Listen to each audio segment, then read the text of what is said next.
Mengapa BUMN karya-karya di masa pembangunan tertinggi saat ini ternyata membuat hutangnya naik dan bahkan ada beberapa yang kesulitan likuiditas? Kok bisa ya?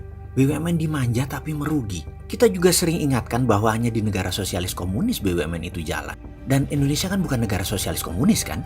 Kita memang sih banyak mengiblat ke negara tersebut, para pejabatnya saat ini, dan salah beberapa derajat arahnya. Jadi ya gitu deh, nyembahnya ekonominya jadi nggak karuan. Kita juga ingatkan sekarang bahwa UKM yang tidak kunjung didukung oleh kebijakan pemerintah suatu saat akan meledak masalahnya. Fakta data bahwa UKM merupakan penyerap 90% angkatan kerja, juga 65% ekonomi perputaran uang adalah di UKM. Tapi sayang tidak ada program untuk scale up atau pembiayaan khusus atau perhatian serius sementara ini oleh negara. Sementara BUMN secara pasar ya kecil dibandingkan UKM. Padahal sudah dimanja habis-habisan loh dengan jabatan kementerian. Rugi lagi. Pokoknya bingung kita dibuatnya. Kembali ke pertanyaan di awal. Kok bisa rugi? Kita semua tahu per kilometer membangun jalan tol investasinya 5 juta dolar. Namun di Indonesia per kilometer bisa 8 juta dolar. Kok lebih tinggi ya? Atau BUMN yang untung gede? Atau di markup 3 juta dolar per kilometernya sehingga BUMN duitnya banyak. Tapi kayaknya nggak gitu cara ngelihatnya. Bagaimana kalau kita buka masalahnya? Begini melihatnya. Kita karena tidak ada uang untuk modal maka perlu pinjaman untuk membangun proyek-proyek infrastruktur. Ternyata dalam hukum perbankan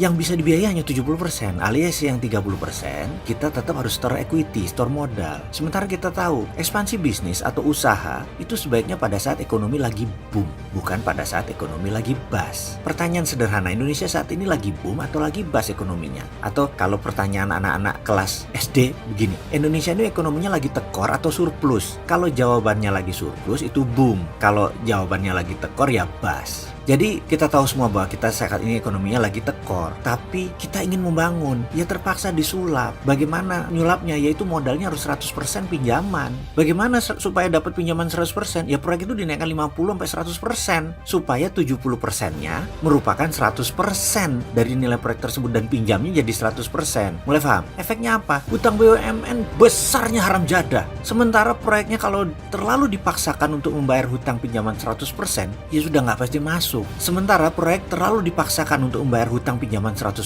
Sudah itu ke infrastruktur statis lagi, bukan infrastruktur dinamis. Infrastruktur dinamisnya barang negara lain, baca barang impor. Ya berat lah membayar hutangnya. Tetapi secara fisik memang keren, terlihatnya memang keren. Namun di sisi cash flow, uang di tanah air ya jadi kering. Terlihat dari mana? Inflasi rendah. Inflasi rendah itu dua mata pisau. Benar rendah atau karena tidak ada transaksi, karena uangnya kering. Ya nggak ada transaksi ya terang aja inflasinya rendah. Yang mana yang Indonesia? Apa yang terjadi kalau ternyata yang kedua, transaksi perputaran uang di tanah air memang turun? Apa buktinya lagi? Properti sekarang industrinya mati suri. Buktinya apa lagi? Impor bahan bakunya naik, termasuk impor pangan. Buktinya apa lagi? Perindustrian yang biasanya tumbuh di atas pertumbuhan ekonomi nasional sekarang tumbuh di bawah pertumbuhan nasional. Ini ada yang salah. Masih mau lanjutkan atau menggunakan konsep ekonomi baru, new economic model, atau masih bertahan ala IMF dan ala obor? Wah, pok muka kapan sih?